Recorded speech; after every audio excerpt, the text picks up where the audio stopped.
இயேசுவில் எனது அன்பிற்குரியவர்களே, உங்களுக்கு என்னுடைய இதயம் கனிந்த வாழ்த்துக்கள். வணக்கம்.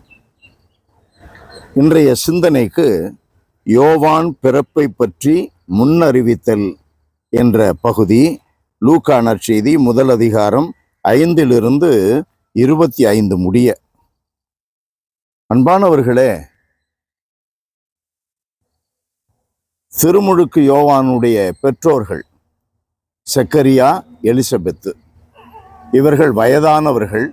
ஆனால் அவர்களை பற்றி என்ன சொல்லப்பட்டு உள்ளது என்றால், இருவரும் கடவுள் பார்வையில் நேர்மையானவர்களாய் விளங்கினார்கள். ஆண்டவருடைய அனைத்து கட்டளைகளுக்கும் ஒழுங்குகளுக்கும் ஏற்ப குற்றமற்றவர்களாய் நடந்து வந்தார்கள். அவர்களுக்கு பிள்ளை இல்லை. முதிர்ந்த வயதில் அவர்களுக்கு பிள்ளை பேறு கிடைக்கிறது. இது கடவுளுடைய திட்டம். சில குடும்பங்களில மருமகளுக்கு பிள்ளை இல்லை, பிள்ளை பெறவில்லை, திருமணமாகி ஆண்டுகள் பல ஓடிக்கொண்டிருக்கின்றன என்றால் அந்த மருமகளுடைய மாமனார் மாமியார் குடும்பம் இந்த மகளை வீட்டிற்கு அனுப்பிவிடுகிறது. மகனை அந்த பிள்ளையிடமிருந்து பிரித்து விடுகிறது. வேறொரு பெண்ணை திருமணம் செய்து வைக்கிறது. என்ன கொடுமை இது! ஏதோ உடல் சக்தியினால் பிள்ளை பேறு கிடைப்பதாக மக்களுக்கு எண்ணம். உடல் கூறுகளுடைய ஆற்றல் எப்பொழுதும் சரியாக இருந்தாலும் கூட பிள்ளை பேறு கொடுப்பது கடவுளுடைய காரியம். இந்த வயதானவர்களுக்கு பிள்ளை பேறு கிடைத்தது எப்படி? ஆகையினால் கடவுளுடைய திட்டத்திற்கு எதிராக நாம் சென்றால் அது நமக்கு சாபம், தலைமுறையாக பாதிக்கும். சாபம் என்ற வார்த்தை நமக்கு கடுமையான வார்த்தையாக இருந்தாலும் அதை நாம் ஏற்றுக்கொள்ள வேண்டும். உண்மைக்கு புறம்பாக நாம் நடக்கக்கூடாது. கடவுள் இணைத்ததை மனிதன் பிரிக்காதிருப்பது நல்லது. அடிப்படையிலேயே அவர்கள் வாழ முடியாத சில சூழல்கள் இருக்கலாம். ஆனால் பிள்ளை இல்லை என்பதற்காக நாம் பிரித்து விடக்கூடாது. அது கடவுளுடைய திட்டம். 10 ஆண்டுகள் கழித்து, 12 ஆண்டுகள் கழித்து, 15 ஆண்டுகள் கழித்து எத்தனை பேருக்கு பிள்ளை பேறு கிடைத்திருக்கிறது? அன்பானவர்களே, இவர்களை பாருங்கள், குற்றமற்றவர்களாயிருந்தார்கள். ஆண்டவருடைய அனைத்து கட்டளைகளுக்கும் ஒழுங்குமுறைகளுக்கும் ஏற்ப நடந்து வந்தார்கள்.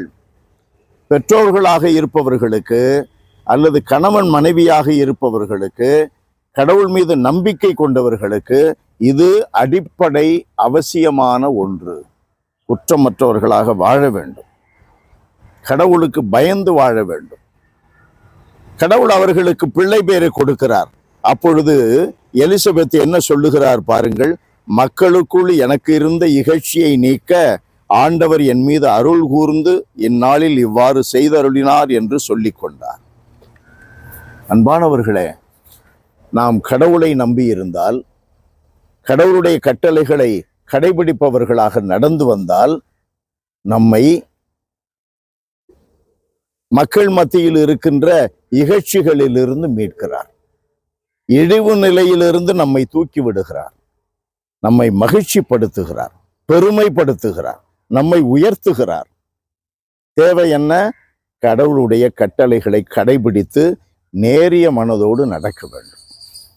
அன்பான எங்கள் இறைவா, உம்மை போற்றுகிறோம். உம்முடைய திருமகனும் எங்கள் மீட்பருமான இயேசு கிறிஸ்துவனுடைய முன்னோடியாக இருந்த திருமுழுக்கு யோவான் பிறப்பில் இத்தனை அதிசயங்களை செய்திருக்கிறீரே. செக்கரியாவை வானதூதர் வழியாக வழிநடத்தினீர். எலிசபெத்துக்கு இருந்த பிள்ளை பேறு இல்லாத நிலையிலிருந்து அவரை விடுவித்து அந்த குடும்பத்தில் வாரிசை கொடுக்கிறீர். உம்மால் ஏற்பட்டு இருக்கிற இந்த காரியத்தினால் இயேசுவிற்கு ஒரு முன்னோடி கிடைக்கிறார். நாங்கள் இவ்வுலகில் பிறந்தது உம்முடைய அருளினாலே, உம்முடைய ஆற்றலினாலே.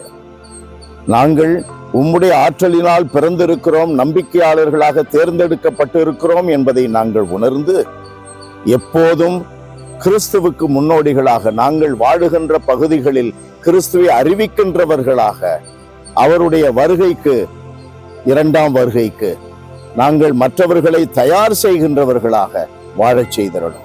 இயேசுவின் நாமத்தில் ஜெபிக்கிறோம் பிதாவே. ஆமென், ஆமென்.